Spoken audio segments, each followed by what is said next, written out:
Good evening, and welcome back to SleepWise. Tonight's SleepWise story is a sleepy summary of the book The Anxious Generation by Jonathan Haidt. Let the day loosen little by little as if you're untying a gentle knot. Notice the weight of your body where it rests, and let the room be exactly as it is. This story is about childhood, but it is also about attention, which touches everyone who lives with a screen nearby. We'll move slowly with no urgency, because understanding arrives best when the mind is not being pushed. Haidt begins with a quiet, unsettling pattern that researchers have been tracing across many surveys and many lives. In the early 2010s, especially in several English-speaking countries, measures of adolescent anxiety and depression began to rise, and they stayed high rather than drifting back down. The book does not claim that every teenager is suffering, or that one graph explains every family.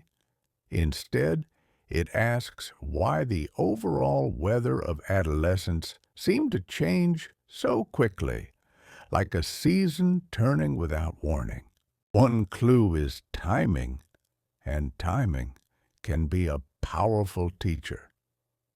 Around the same years, smartphones and always-on social platforms became common companions, carried into school, into bedrooms, into the private corners where earlier childhoods had been quieter.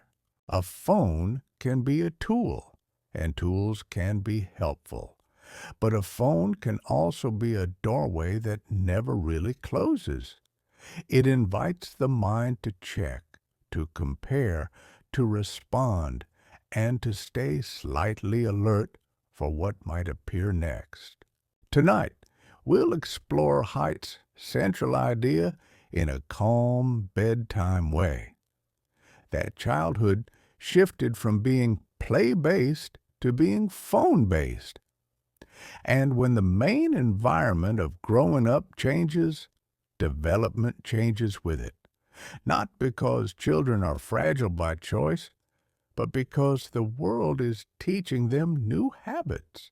We'll also notice a second change running alongside the first. In many places, adults became more protective in the physical world, reducing unsupervised roaming and free play, even as children became less protected online, where attention is purchased and social life can follow you into the dark.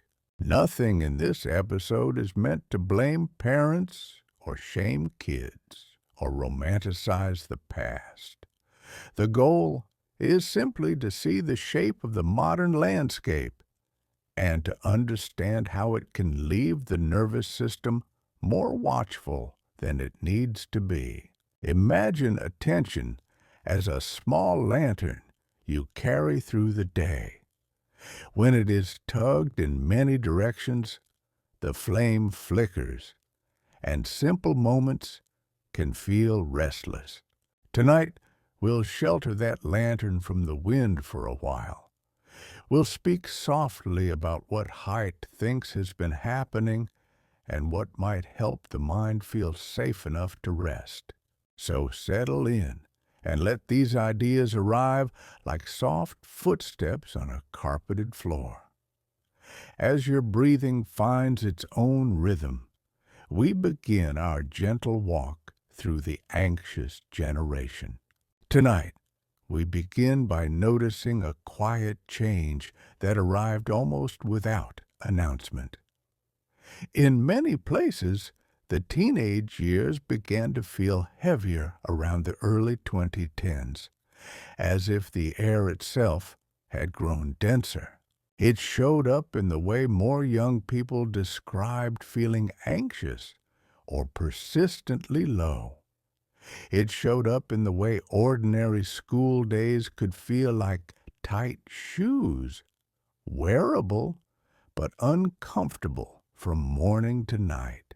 When you hear about a shift like that, the mind naturally wants a single cause, a single switch that flipped. But human life rarely changes with one lever, and patterns like this usually come from many small conditions adding up. So, instead of looking for a villain, we look for timing. We ask, what became common in daily life right around the moment the curve began to bend? Around those same years, a new kind of companion became nearly universal. A glowing rectangle, small enough to carry everywhere, large enough to hold an entire world of contact, comparison, and noise.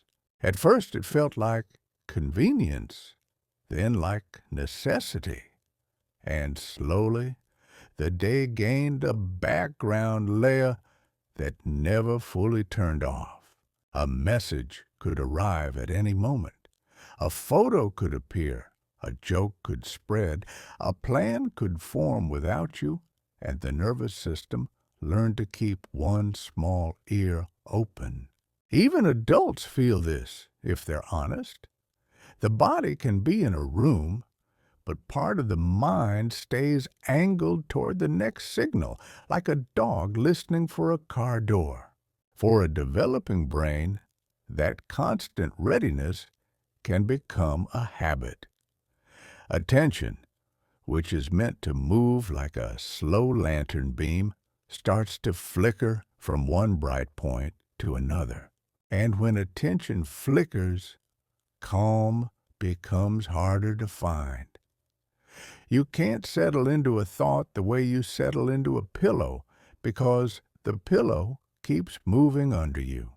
This doesn't mean connection is bad or that technology is evil. It means the nervous system has limits, and it was never designed to be pinged hundreds of times a day. Imagine the mind as a small pond at dusk. Each notification is a pebble, and even tiny pebbles thrown often enough keep the surface from going still. Over time, a life lived on alert can feel like a life lived slightly braced. Shoulders stay a fraction higher. Breathing stays a fraction shallower, and the quiet parts of the day shrink. Tonight, we hold this gently. A changing childhood does not mean children are weaker. It often means the environment has become louder. So we'll move slowly through the landscape that formed. We'll notice what childhood used to provide, what it began to lose, and what replaced it. And all the while, you don't need to solve anything. You only need to listen and let understanding soften the edges of worry. To understand what changed, it helps to remember what childhood quietly gives when it has room to breathe. It gives practice, the kind you don't notice until it's missing. In an older rhythm of life, children learn by moving through the world. They learn the weight of their own bodies, the texture of pavement, the small negotiations of sharing a ball, the quick repair after a sharp word. Free play was never just time off. It was rehearsal for being human, a place where you try, misread, apologize, laugh, and try again. When children play without an adult directing every step, they make rules and test them. They learn fairness, they learn patience, and they learn that belonging can survive a little friction. They also learn risk in healthy spoonfuls. A scraped knee, a wrong turn, a brief fear that passes, and then the deep lesson settles in. I can handle this. Those tiny risks are not accidents of childhood. They are the way the nervous system learns the boundary between discomfort and danger. When the world becomes more supervised, those lessons can arrive later and arrive larger. The first real wobble can feel like falling, simply because wobbling was never practiced. This is one of the quiet ironies of protection. Love tries to remove all sharp edges, but growing minds need a few edges to learn shape. If you only ever walk on perfectly flat ground, a small hill feels enormous. If you only ever speak when coached, a simple disagreement feels like a storm. So the healthiest childhood is often not the safest looking one. It is the one with enough freedom for competence to form, and enough community for that freedom to be held. It includes boredom, too, which can sound unpleasant until you remember what boredom does. Boredom opens a space, and the mind fills it with imagination, and imagination grows into agency. It includes face-to-face time, where tone is heard and eyes are met. That is where children learn the subtle music of human interaction, the pauses, the jokes, the forgiveness. When those ingredients shrink, the day changes texture. Childhood becomes more scheduled, more optimized, and sometimes strangely more anxious, even when everyone is trying their best. Tonight, as you rest, you can picture childhood as a small garden. It needs sunlight and movement and unplanned moments, the way a plant needs air between its leaves. And in the next part of our story, we'll place that garden beside something new, a second environment that expanded quickly, bright and persuasive, offering connection, but asking for attention in return. In that exchange, nothing is taken all at once. It is taken in tiny sips, the way a candle uses oxygen until the room feels different and you can't name why. Now we step into the new room that many children began to live inside, even while sitting at the dinner table. It is the phone-shaped room, bright as a pocket lantern and endlessly connected. In this room, the social world does not end when the school bell ends. It can continue through the afternoon, through the evening, and right up to the edge of sleep. One of the first costs is subtle, because it arrives disguised as entertainment. Bedtime becomes porous, and the brain, which expects darkness and quiet, receives light and stimulation instead. It is not only the light on the eyes, it is the emotional electricity of being reachable, of being evaluated, of wondering what is happening without you. A single message can lift the heart or sink it, and the body, sensitive to social signals, responds as if each tiny moment might decide belonging. When these moments repeat, the nervous system learns to stay ready. It keeps a small part of itself on watch, even when the pillow is inviting it to let go. Another cost is the way attention is trained. The scroll rewards the brain with novelty again and again, so quickly that stillness can start to feel strangely uncomfortable. When novelty becomes the default, focusing on one thing can feel like holding a note without vibrato. It takes effort, and the effort can feel like failure, even though it is simply biology adapting to training. There is also a quieter cost, less face-to-face practice. Digital contact can replace the awkward, essential moments where you read tone, repair misunderstandings, and feel the warmth of being with someone without performing. And then there is comparison, which is as old as humanity, but now delivered in high definition. Curated images and edited lives can make ordinary life look small, and the adolescent mind can turn that into self-judgment. Sometimes moods spread through networks the way yawns spread through a room. The more intense the content, the more it travels, and vulnerability can be nudged into a shared script. None of this requires bad intentions from any one person. It only requires a system designed to keep you looking, and a young nervous system designed to care deeply about connection.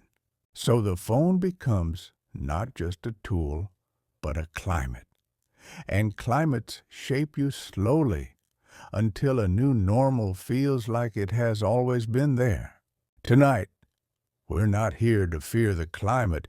We're here to name it softly, because naming is the first step toward calm.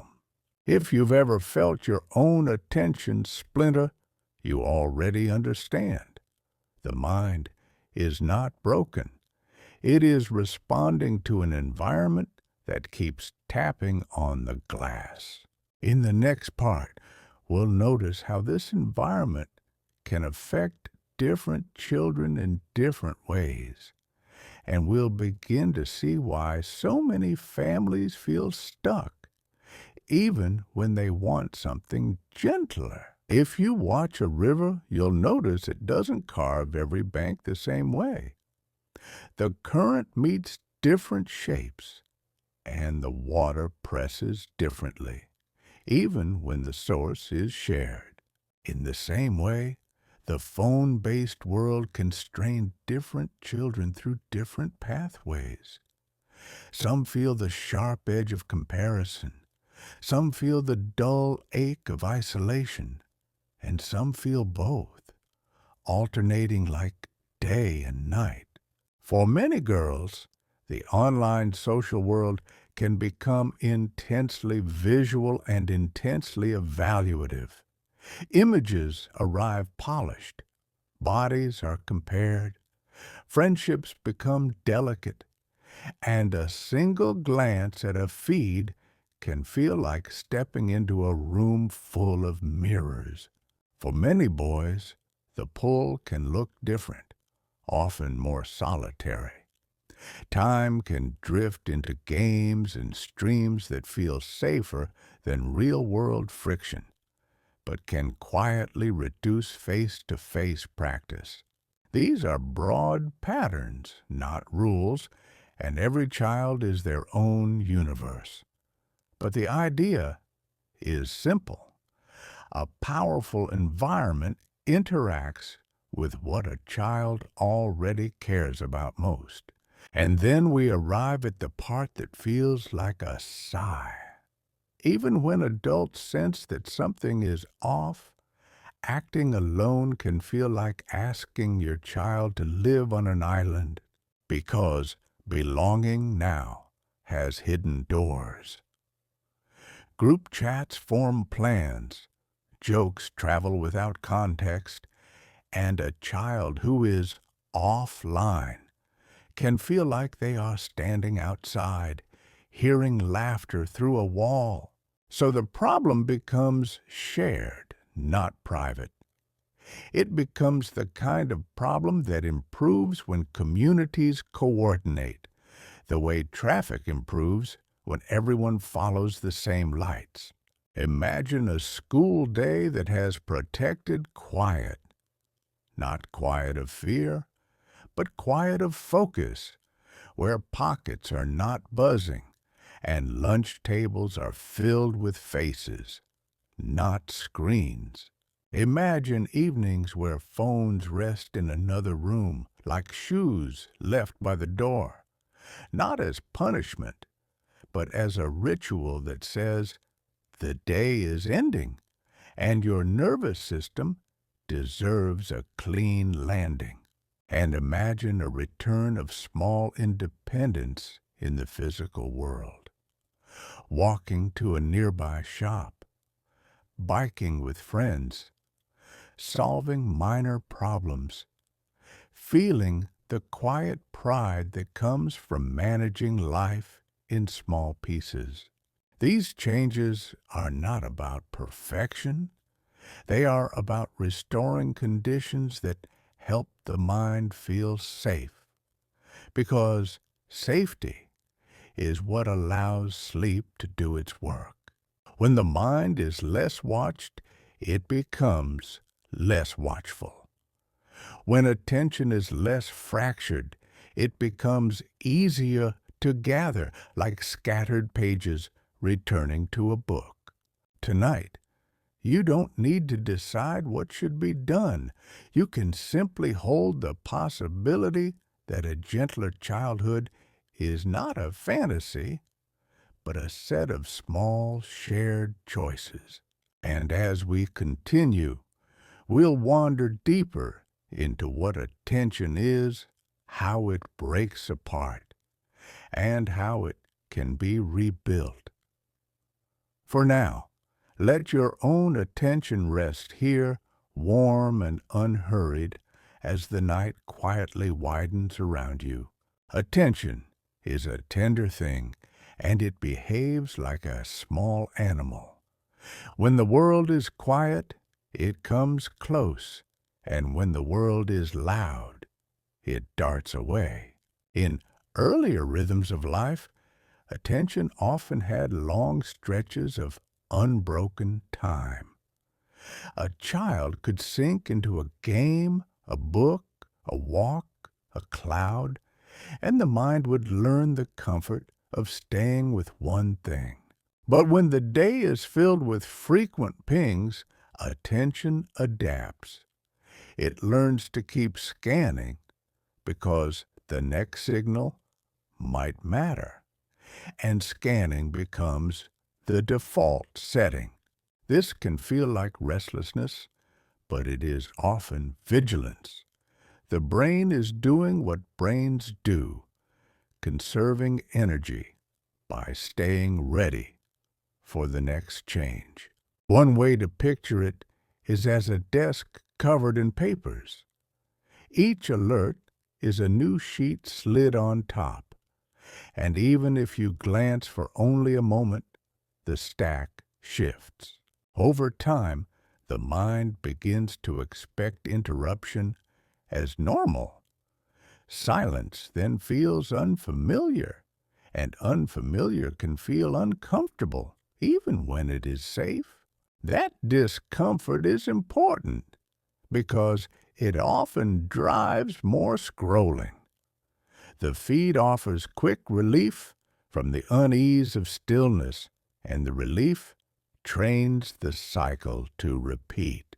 For a young person, this matters because attention is not just focus. It is also the doorway to learning, to memory, and to the slow building of confidence. When attention fragments, school can feel harder, even if intelligence is unchanged.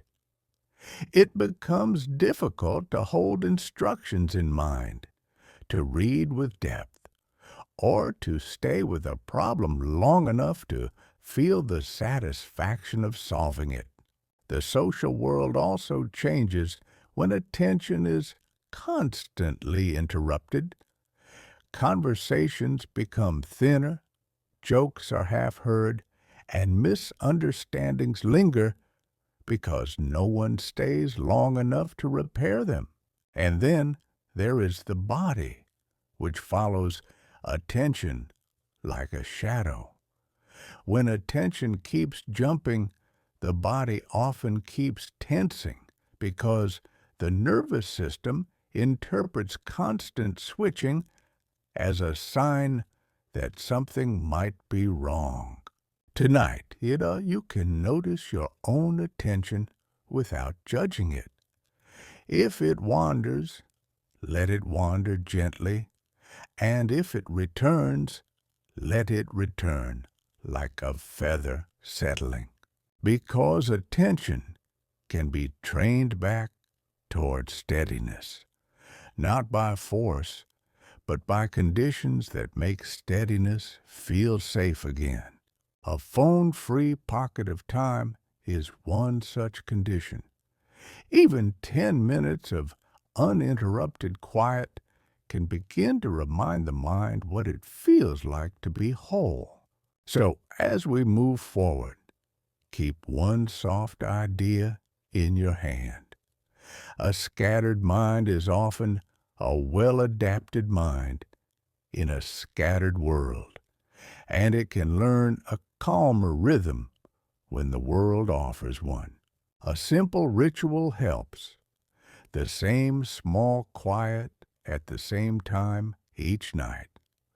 Repetition teaches the nervous system, and soon the mind begins to soften on schedule, like lights dimming in a familiar hallway.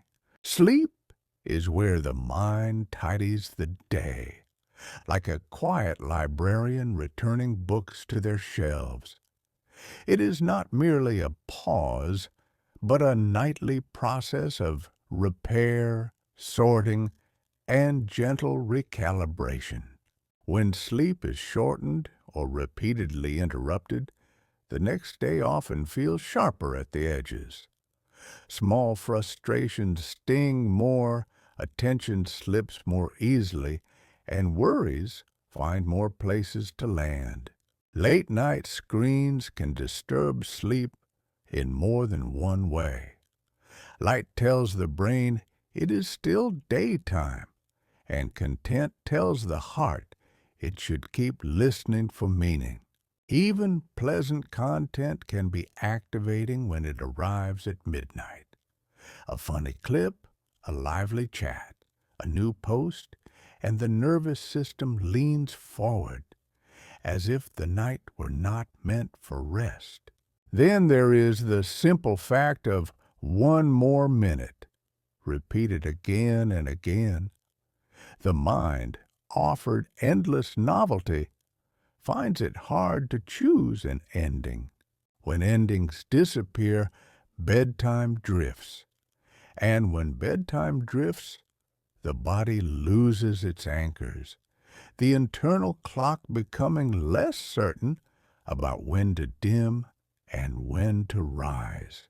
For young people, this uncertainty can be costly.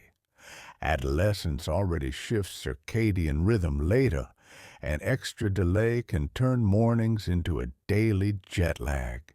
Sleep loss also changes emotion regulation. The brain's alarm system becomes easier to trigger, and the brakes that calm it can feel weaker, like a car on a wet road. It also changes social perception. A neutral message can be read as hostile. A silence can be read as rejection, and a small embarrassment can feel like a lasting shame. So the night becomes a quiet amplifier. When sleep is thin, anxiety grows louder. And when anxiety is louder, sleep becomes thinner. A helpful image is to think of sleep as depth, not just duration. Deep sleep and REM sleep arrive in cycles, and late-night disruption can break those cycles into smaller pieces. This is why bedtime rituals matter. They are not childish. They are biological cues that tell the body the day is ending and safety is returning. A dimmer room, a slower voice, a phone left to charge outside the bed, and the nervous system begins to exhale.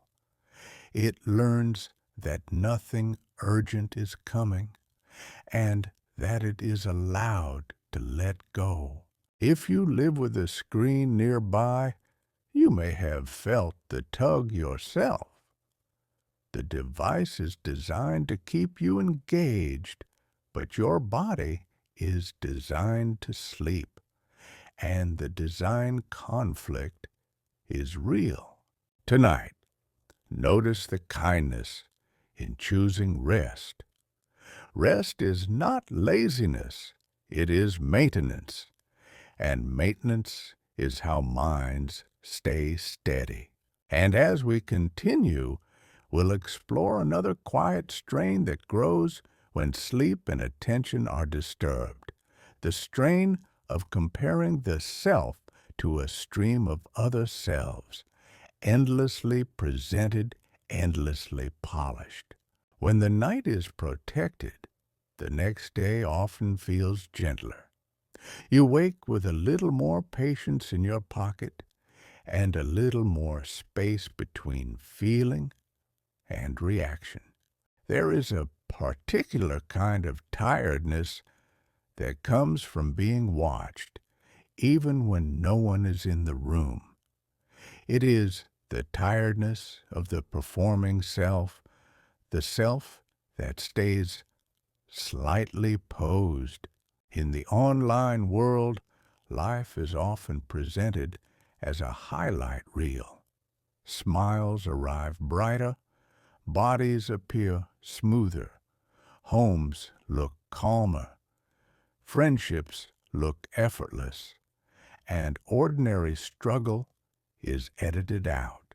The mind knows in theory that this is curated, but the nervous system responds as if it were a real standard because it is seeing it with its own eyes. Comparison is not new. Humans have always looked sideways to understand where they belong, but the scale used to be small, a classroom, a street, a village. Now the scale can be enormous.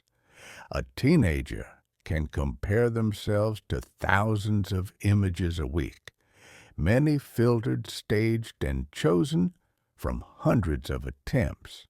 This can tilt the sense of self.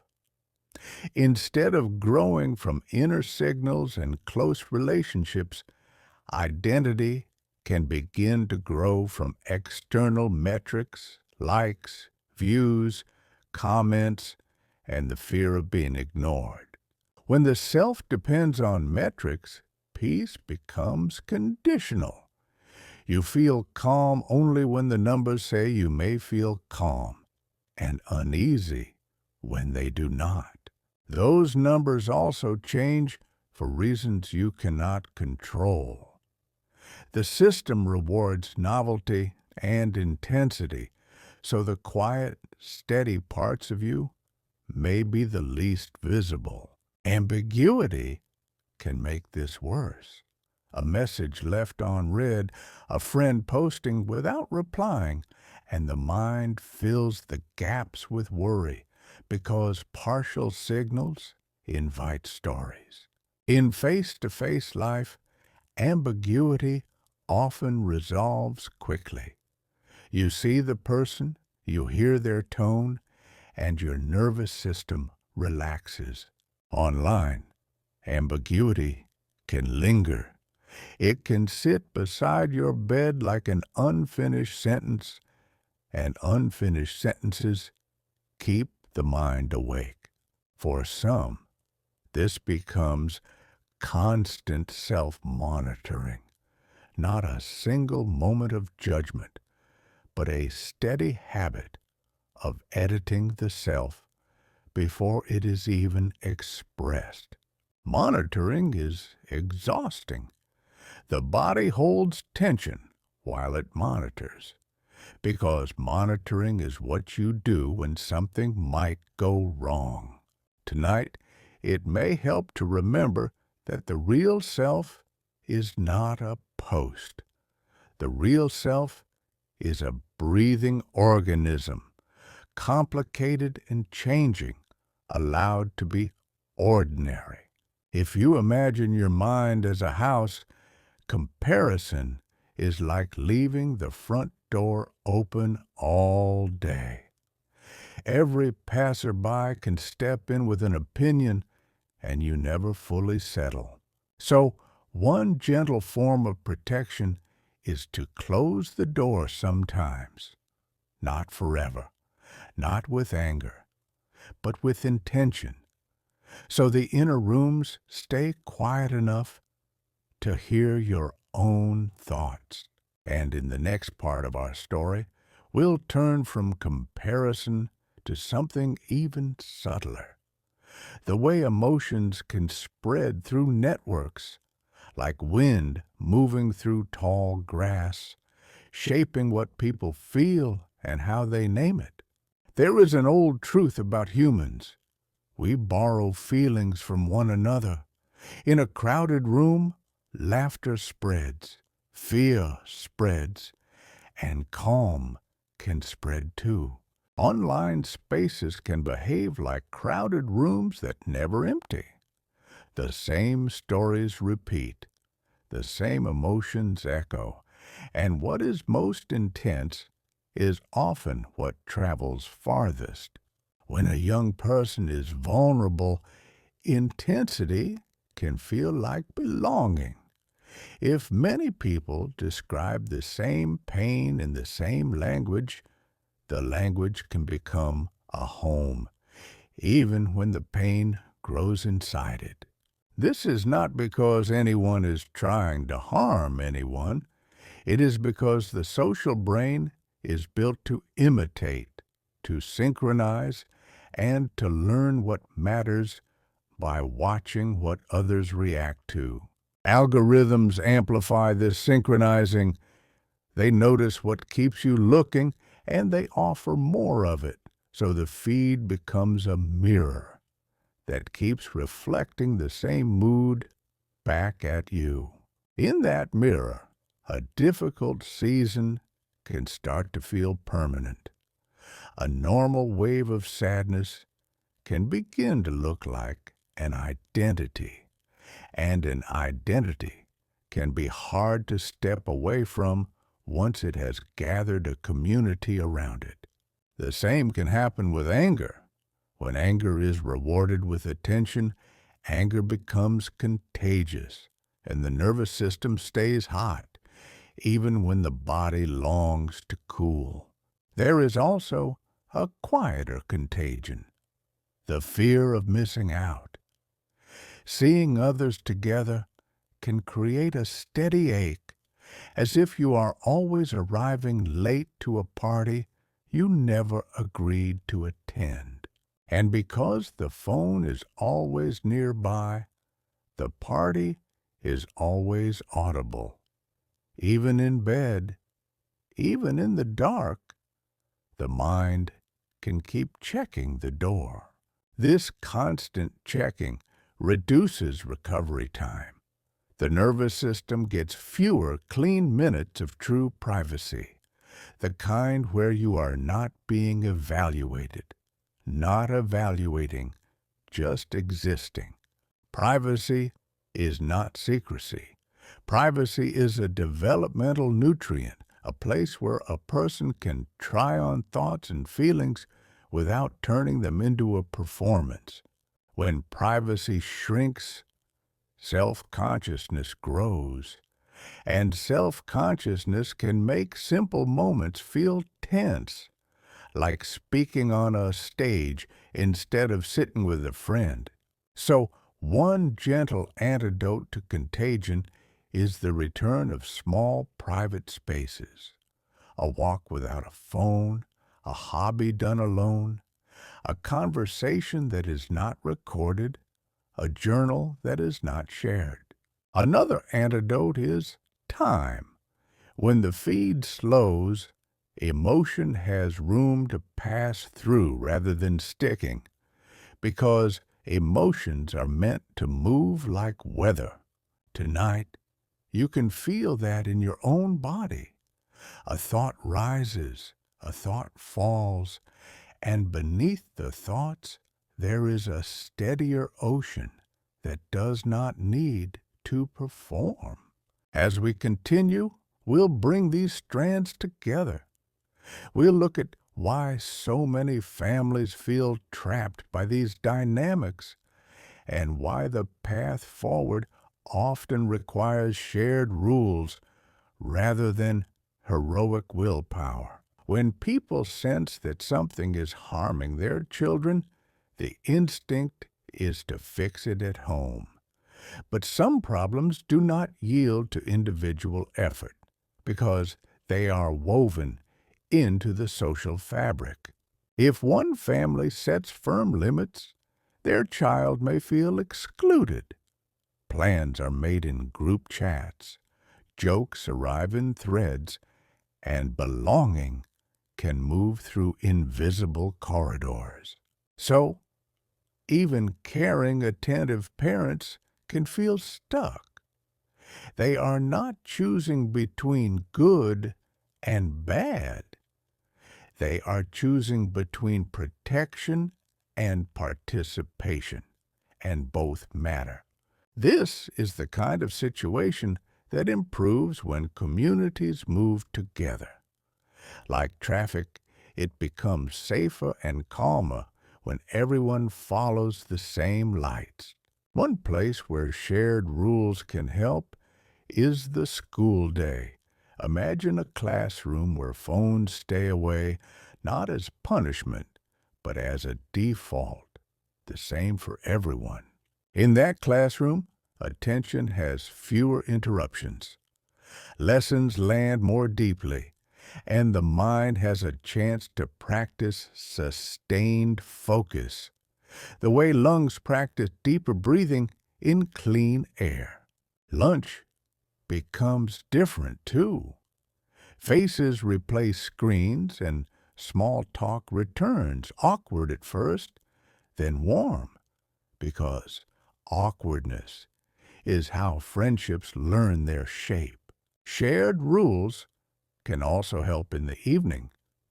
When many families agree to delay the most powerful devices and the most public platforms until later adolescence, children feel less singled out, and parents feel less alone. This is not about removing technology from life. It is about matching power to readiness, the way you match a fast car to a trained driver rather than a child learning the road. Another shared choice is to rebuild independence in the physical world. Small freedoms return, walking to a nearby shop, biking with friends, lingering in a park, making mistakes that are small enough to learn from. These freedoms are not reckless. They are the soil where competence grows, and competence is one of the deepest sources of calm. When children practice handling small problems, they carry a quiet confidence. They learn that discomfort can be survived, that conflict can be repaired, and that the world is not always an emergency. And when phones are less central, sleep becomes more protected. The night regains its natural shape, a slow dimming, a soft boundary, a place where the nervous system can finally stop scanning. If all of this sounds like a large project, let it be light in your mind. Big change is often built from small defaults repeated, and repeated defaults become culture.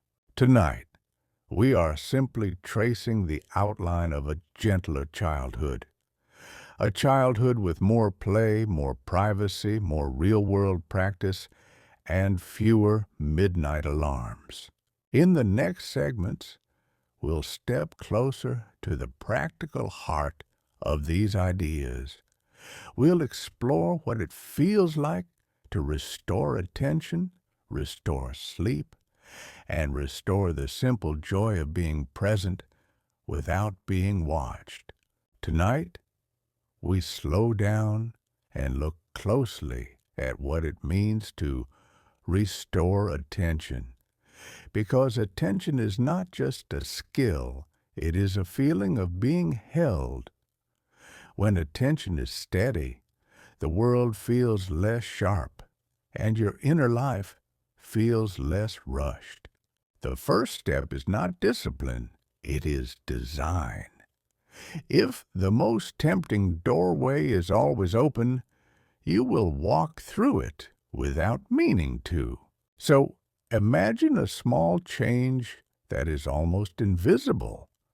The phone rests somewhere that is not your bed, not your pocket, and not your hand. This is not a rule made of steel.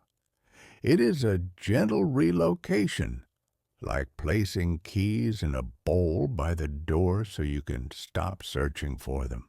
When the device is out of reach, the mind begins to relearn the shape of a moment. A moment becomes something you can inhabit, rather than something you must constantly update. You may notice an itch at first. That itch is not proof that you need the phone. It is proof that your brain has been trained to expect a reward. Rewards are powerful teachers. A small laugh, a bright image, a new message, and the brain releases a bit of wanting, which makes you want again. When you remove the cue, the wanting rises briefly, then fades. Under the wanting, there is a quieter layer of you that has been waiting patiently for the room to settle. Another gentle design choice is to remove surprise. When notifications are mostly off, the mind stops flinching at every vibration, and the day becomes smoother. You can decide when you enter the digital room rather than being pulled in. A few planned check-in windows can replace constant checking, and the brain learns there is no need to hover. Attention also returns when the day includes a single task space. One book, one walk, one slow chore, one gentle conversation, done without checking anything else. Single tasking feels ordinary, but it is a form of nervous system care. It teaches your brain that it can stay with one stream of experience without missing something urgent. If you're listening tonight and your mind wanders, that is normal. The lantern beam drifts, and then you guide it back without scolding, the way you might guide a hand back to a drawing. Over time, the beam grows steadier, not because you force it, but because the environment becomes calmer, and calm is contagious in a body that is allowed to rest.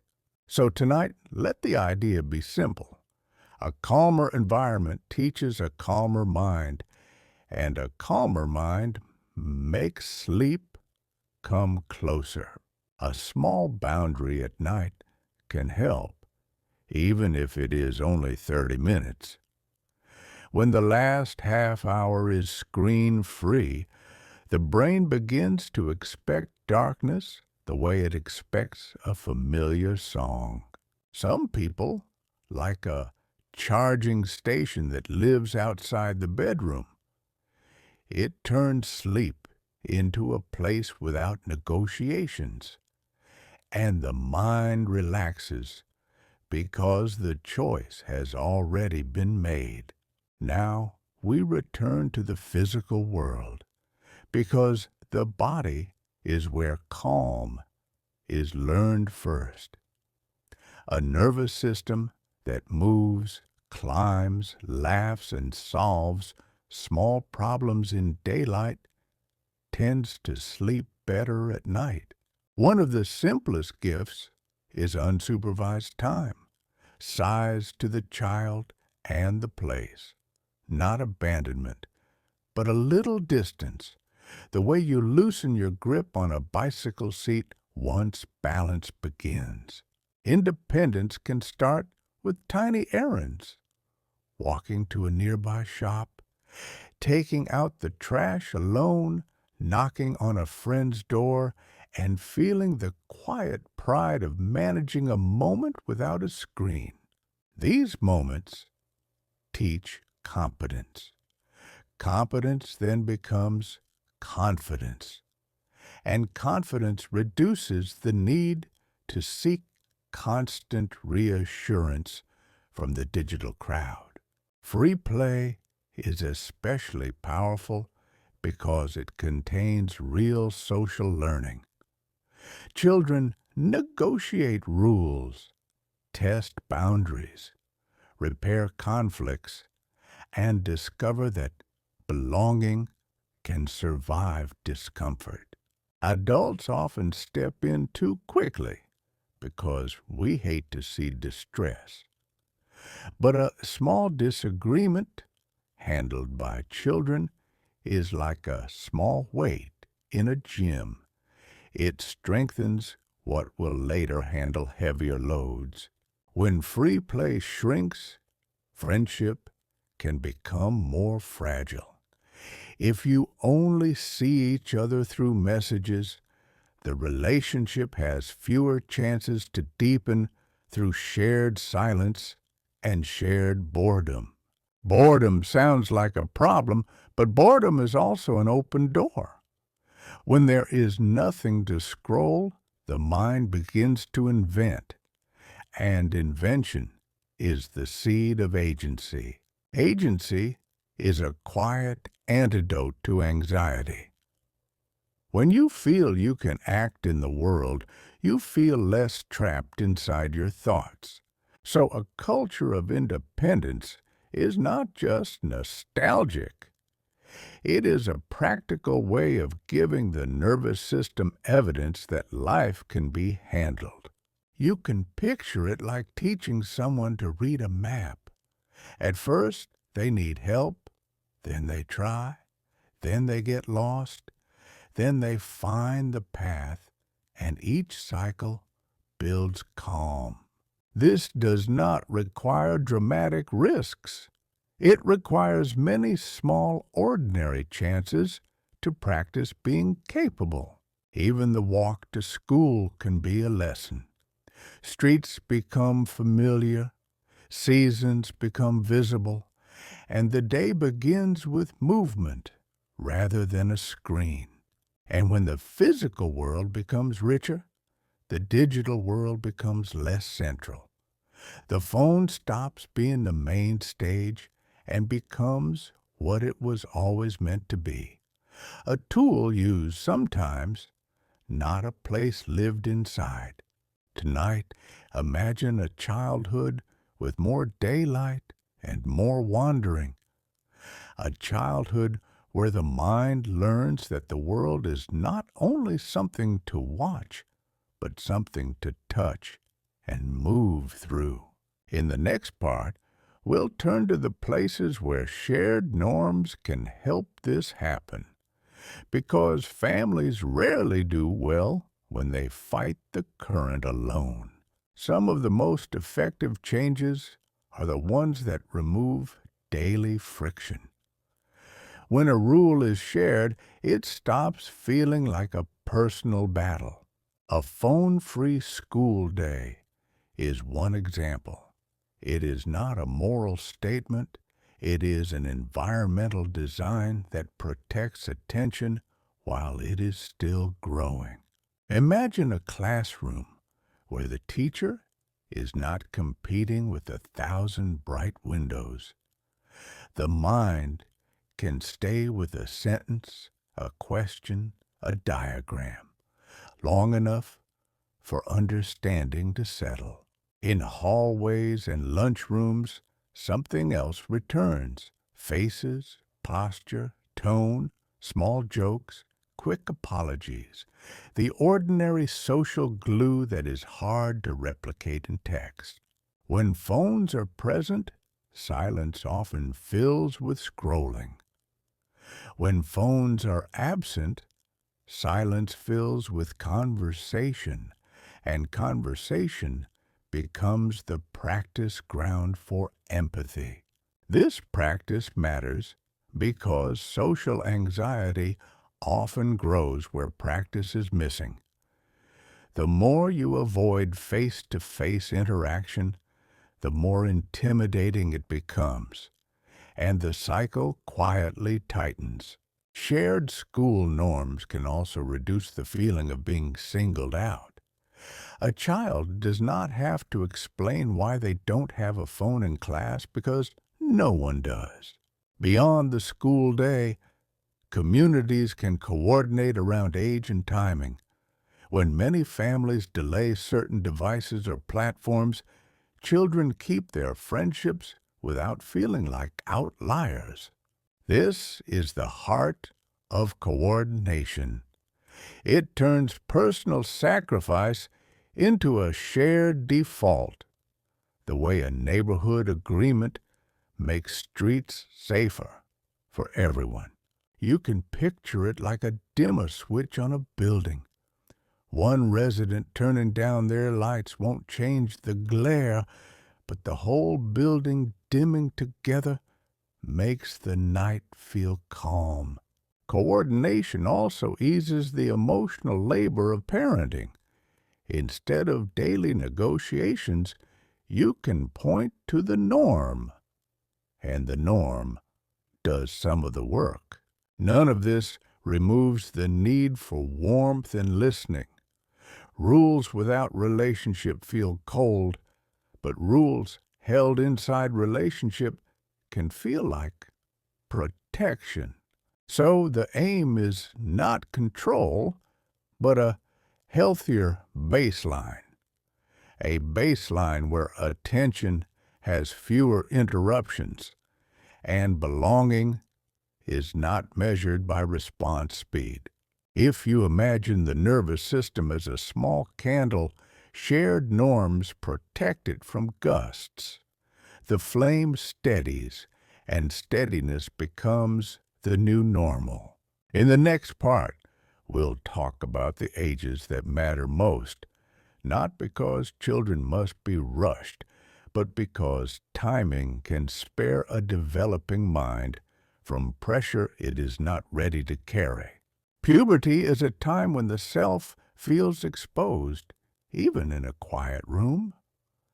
Adding a public scoreboard during those years can make every awkward moment feel permanent.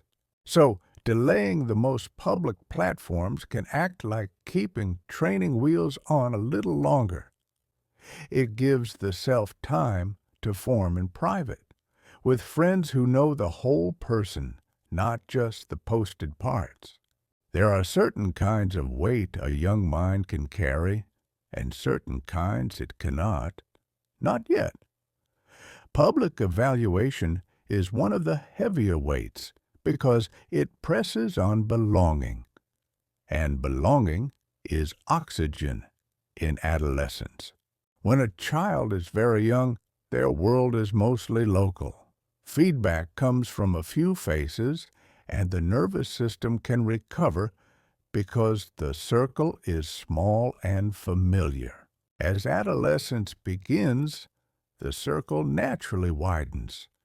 Friends matter more, status matters more, and the mind becomes exquisitely tuned to signals of inclusion and exclusion. This tuning is not a flaw. It is a developmental phase that helps a young person learn how to join wider society. But when that widening circle becomes infinite, it can become overwhelming. A platform can deliver strangers, curated peers, and constant comparison, all in the same minute. In that flood, the self can feel like it must be performed to be real, and that performance quietly costs energy. One gentle way to reduce that cost is to delay the flood until the nervous system is stronger. Not forever, not with fear, but with timing, the way you wait before letting someone drive alone at night. A powerful tool requires readiness. We don't hand a car to a child because the car is evil. We wait because skill and judgment need time.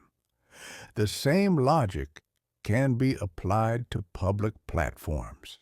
They can be useful later, but early exposure can turn normal sensitivity into chronic self-monitoring. If you are a parent listening, a helpful frame is to speak about health rather than morality. You are not banning joy. You are protecting sleep, focus, and the ability to feel okay inside one's own skin. Children often accept boundaries better when they feel shared and predictable. A family plan, a community plan, a school plan. These reduce the feeling of unfairness. It also helps to offer replacements that are real, not just empty. More time with friends in person, more hobbies that use hands and bodies, more unstructured evenings that don't require performance. Another replacement is privacy. A child deserves spaces where they can grow without being watched, because growth is awkward, and awkwardness needs shelter. Privacy also helps emotions pass through naturally. When everything is posted, emotions become statements, and statements are harder to revise. So a delayed, gentler entry into public platforms can protect flexibility. It lets a young person change their mind without feeling like the internet has archived their every stage. And while all this may sound like strategy, it is also kindness. It says, you don't have to be on stage while you are still learning your lines. Tonight, let that kindness touch your own mind too. You are allowed to be unfinished, and you are allowed to rest. In the next part, we'll bring these ideas down into simple nightly rituals, because repetition can turn a loud world quieter. Now we gather everything into the simplest shape, because the nervous system loves simple shapes. Complex arguments don't soothe the body, but small repeated rituals often do. Think of the evening as a runway. If it is smooth and predictable, the mind lands gently, and if it is noisy and sudden, the mind keeps circling, looking for a safe place to touch down. A helpful ritual begins with a clear boundary, a certain time when screens begin to fade out of the evening, not as a punishment, but as a signal that the day is closing. Then comes a softer environment. Lights dim, sound slow, conversations become kinder, and the body receives the message that it does not need to stay ready. Some families place phones in a common charging place, like shoes by the door. The action is small, but it removes nightly negotiation, and it turns rest into a shared norm. If you are alone, the same ritual still works. A phone on a charger across the room, a lamp turned low, and the bedroom becomes a place that does one job: sleep. Next, the mind needs something gentle to hold. A paper book, a quiet audiobook, a simple puzzle, a warm shower, or a slow stretch that feels more like comfort than exercise. Notice that these are slow pleasures, not bright ones. They don't spike the nervous system, they settle it, like warm tea moving through the chest. It also helps to return to the physical world for a moment. The feel of a blanket, the weight of a pillow, the small sounds of a home, these anchor you in the present. When the present is vivid, the feed loses power. The mind stops chasing what might be happening elsewhere and starts living where the body already is. For children and teenagers, the same principle applies, just with more support. The goal is not to erase technology, but to protect sleep and attention during the years when they are still being built. A child who sleeps enough, moves enough, and plays enough is not guaranteed to feel perfect. But their nervous system has a stronger foundation, and foundations matter most when life gets windy. If you picture development as a bridge, sleep is the nightly maintenance crew. Without the crew, small cracks grow, and with the crew, the structure quietly holds. So the path forward is often not dramatic. It is a handful of shared defaults: protected school hours, protected nights, delayed public platforms, and more daylight independence. These defaults restore something simple.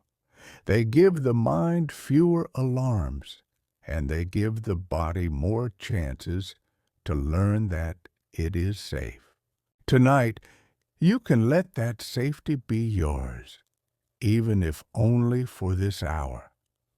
Let your attention gather like a slow tide, and let your breath move like a calm wave.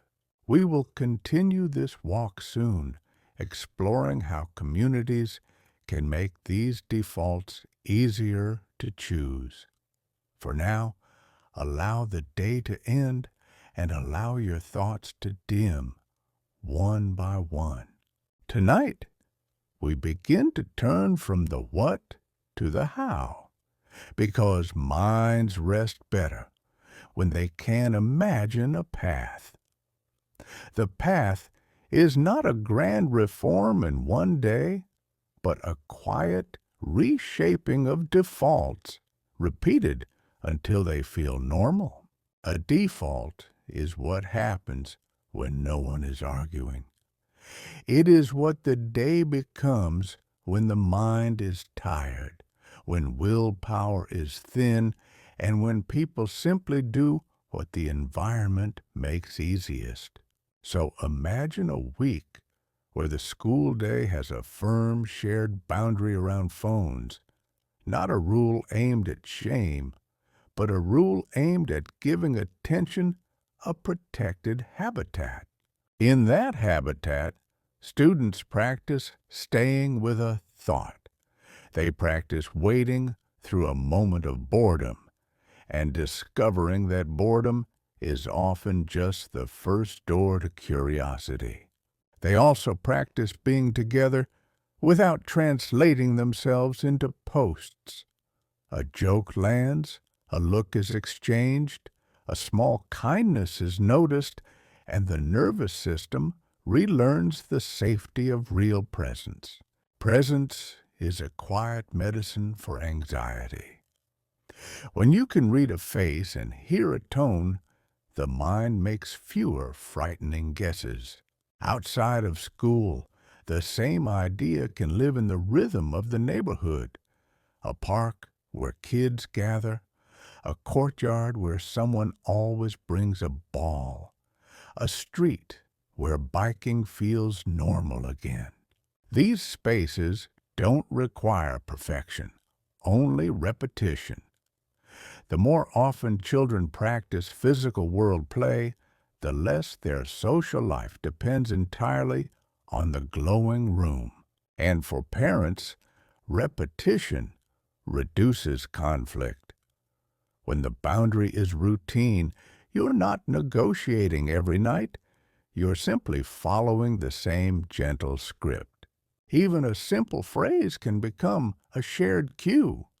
"We put phones to bed now," said calmly, becomes less of a debate and more of a bedtime lamp being turned off. It may help to remember that persuasion is built into modern screens. If something pulls attention strongly, it is not because you are weak.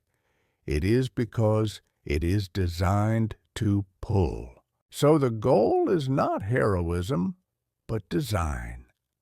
Make the healthy choice the easy one, and the easy one will happen more often. Tonight, notice how your own body responds to this idea. The shoulders drop a little when you imagine a world with fewer interruptions. Adults can help by modeling the same boundary they hope for. When grown-up phones are also set aside, the message becomes quiet and believable, like a household settling into one shared hush. In a home like that, evening becomes a small sanctuary. The day's noise stays outside, and inside, attention returns to simple things: food, stories, and the soft relief of not being reachable. And as we drift onward, we'll explore another gentle truth. The mind does not only need fewer alarms, it also needs more meaning, the kind that arrives through awe, purpose, and belonging. Meaning is a softer word than achievement, and that softness matters at night. A life built only from metrics can feel brittle, but a life touched by meaning tends to feel sturdier, even on hard days. When the digital world becomes central, meaning can get flattened. Everything is immediate, everything is measured, and the mind forgets the slow pleasures that don't fit on a scoreboard. So, a gentle repair is to reintroduce experiences that stretch time. A long walk, a slow craft, a repeated hobby, a piece of music listened to without multitasking. These are not just relaxing. They teach the nervous system to tolerate slowness, and slowness is where many deep satisfactions live. Awe is one form of meaning that arrives without effort. Looking at a night sky, hearing wind in trees, feeling rain against a window, and suddenly the mind remembers it is part of something larger. Belonging is another form, and it is often quieter than popularity. It is the feeling of being known by a few people who have seen your awkward moments and stayed anyway. In phone-based social life, belonging can be confused with visibility.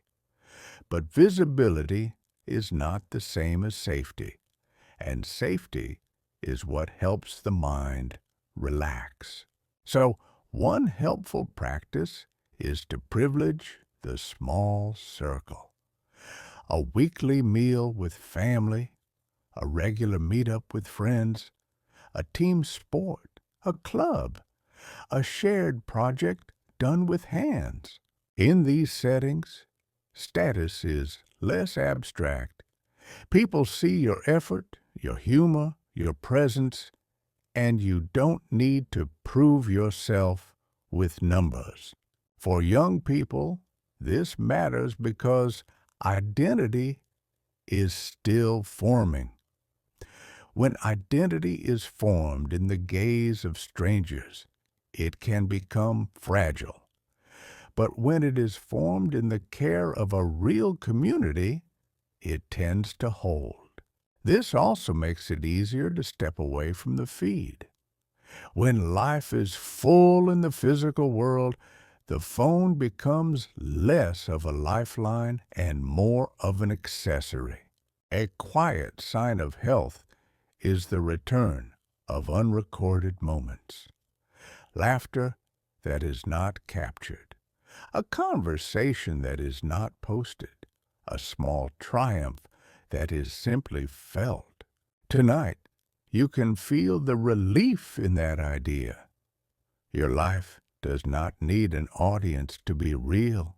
Morning light is a simple anchor that resets the inner clock.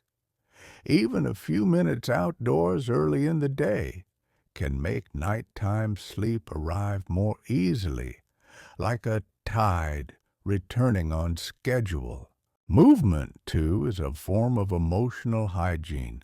A walk after school, a bike ride, a few minutes of play, and the body metabolizes stress so it doesn't follow you into the dark. And as we continue, we'll speak about the most practical form of meaning for a nervous system. It is rhythm, regular sleep, regular movement, regular meals, and regular pauses that teach the body it is safe. Rhythm is the body's way of believing in tomorrow. When rhythms are steady, the nervous system stops scanning for surprises, and it can spend its energy on growing instead of bracing. The modern world disrupts rhythm by offering constant choice. Choice sounds like freedom, but endless choice can keep the mind awake because the brain never receives a clear ending. So the gentlest remedy is to make endings obvious. A set bedtime, a set wind down, and a home that signals night the way a theater signals the final curtain. For children, this can be as simple as a predictable sequence. Bath, pajamas, a story, a dim light, a goodnight phrase, and the body begins to soften before the head even hits the pillow. For teenagers, the sequence can be quieter and more adult. A shower, a cup of herbal tea, a book, music at low volume, and a phone left charging outside the room. The phone outside the room matters because it removes negotiation. If the device is not near the bed, the mind cannot bargain with itself at midnight. Some people worry that this is too strict, but strictness is not the point. The point is relief, the relief of having fewer decisions when you are tired. Another part of rhythm is the morning, a consistent wake time, even on weekends when possible, helps the body predict sleepiness at night. Meals, too, are small clocks. Eating at roughly similar times gives the body a sense of order. And order is calming even when life is busy. And then there is the simple rhythm of being outdoors. Daylight is a biological instruction. telling the brain what time it is and helping sleep hormones rise at the right hour. In a phone-centered childhood, daylight can be replaced by glow. But glow is not the same as sun, and the body knows the difference. So a practical picture emerges. More daylight, more movement, more face-to-face time, and less late-night stimulation.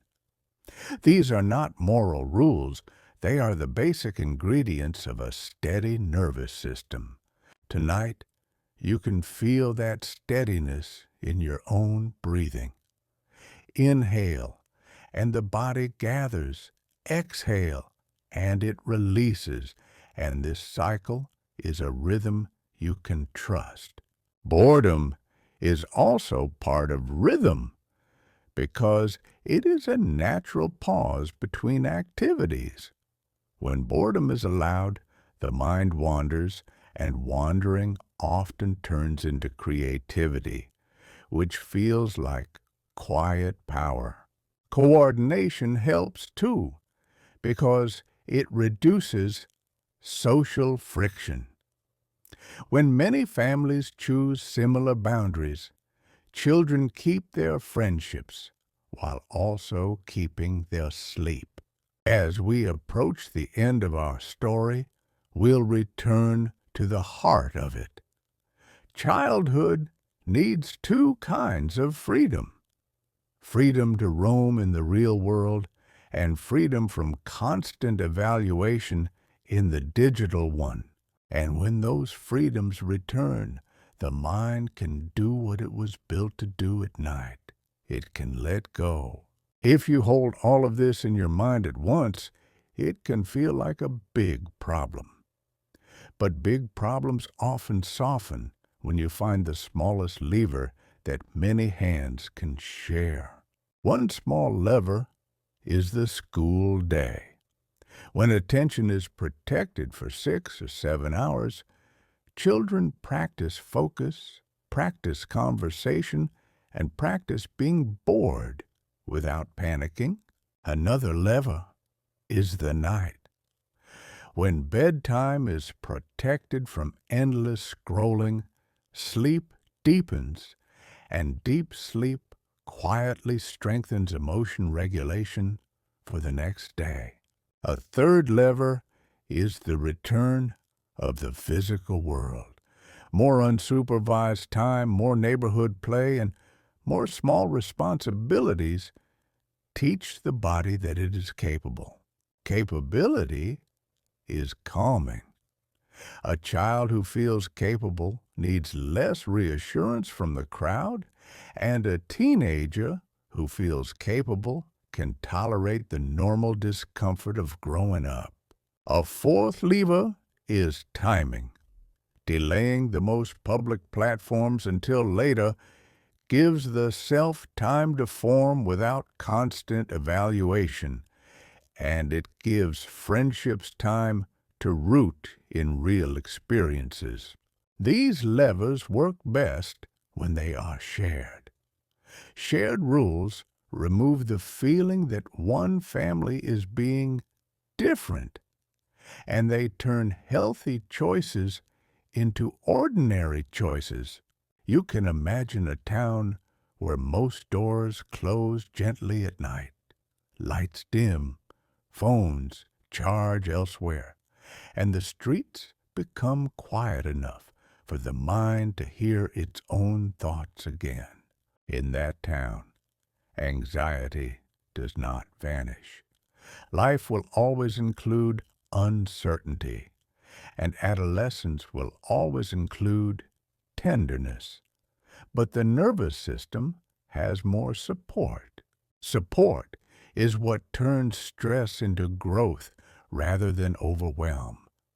It is what lets a child face a hard moment and come out with a little more strength rather than a little more fear.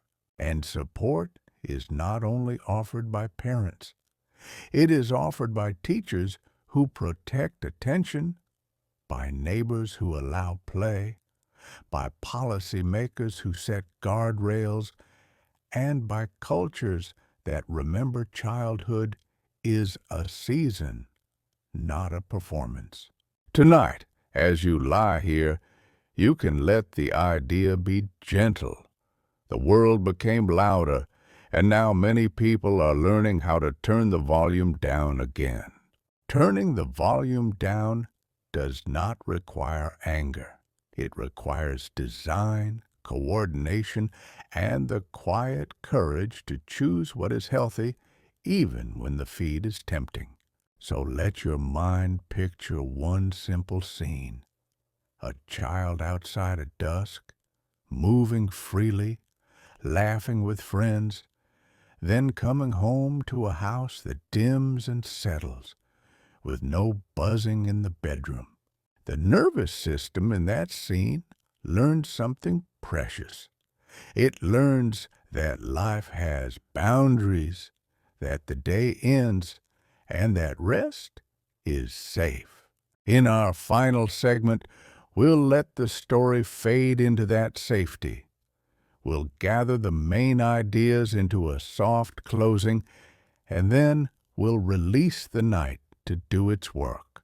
Now we come to the quiet ending, the way a shoreline comes into view as the boat slows. The story we've been telling is not about blaming children for feeling anxious. It is about noticing the conditions that can make any nervous system feel crowded. When the physical world becomes smaller, children lose some of their practice, and when the digital world becomes larger, attention and sleep can be pulled into pieces. These two shifts can happen at the same time. Less roaming in daylight, more roaming in feeds, and the mind spends fewer hours in the simple, grounding world of bodies and places.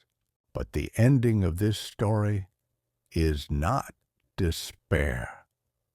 It is a gentle reminder that environments can be redesigned, and redesign does not have to be dramatic. A few shared defaults can change a great deal. Protected school hours, protected bedrooms, later entry into public platforms, and more freedom for play and independence. These defaults do something very specific for the mind. They reduce alarms, reduce evaluation, and increase the steady, ordinary experiences that teach the nervous system it can cope. They also return privacy, which is where the self grows quietly.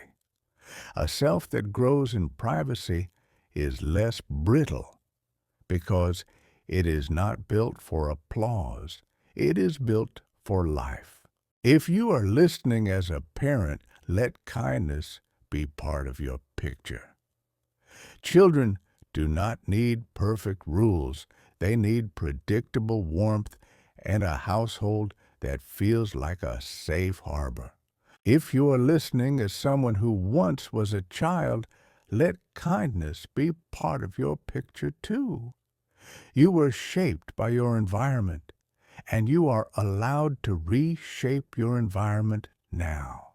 Tonight, you can practice that reshaping in the smallest way, by choosing rest, by letting the day end, by allowing your attention to come home to one place. Notice your breath, simple and steady. Notice how the body softens when it realizes there is nothing left to respond to. Let your thoughts be like lanterns being carried inside one by one. Each thought can be set down gently, and the room can become dimmer, quieter, more complete. And if you hear the distant world calling through screens and signals, let it call without answering. The world will still be there tomorrow, but tonight belongs to sleep. So we let the night do what it has always done. We let it repair and sort and soothe until the mind is clear enough to drift. In this quiet, you don't have to solve the world. You only have to be here in this bed, in this breath, letting stillness return like a slow, familiar tide. Thank you for listening to SleepWise. May your attention feel safe. May your sleep be deep.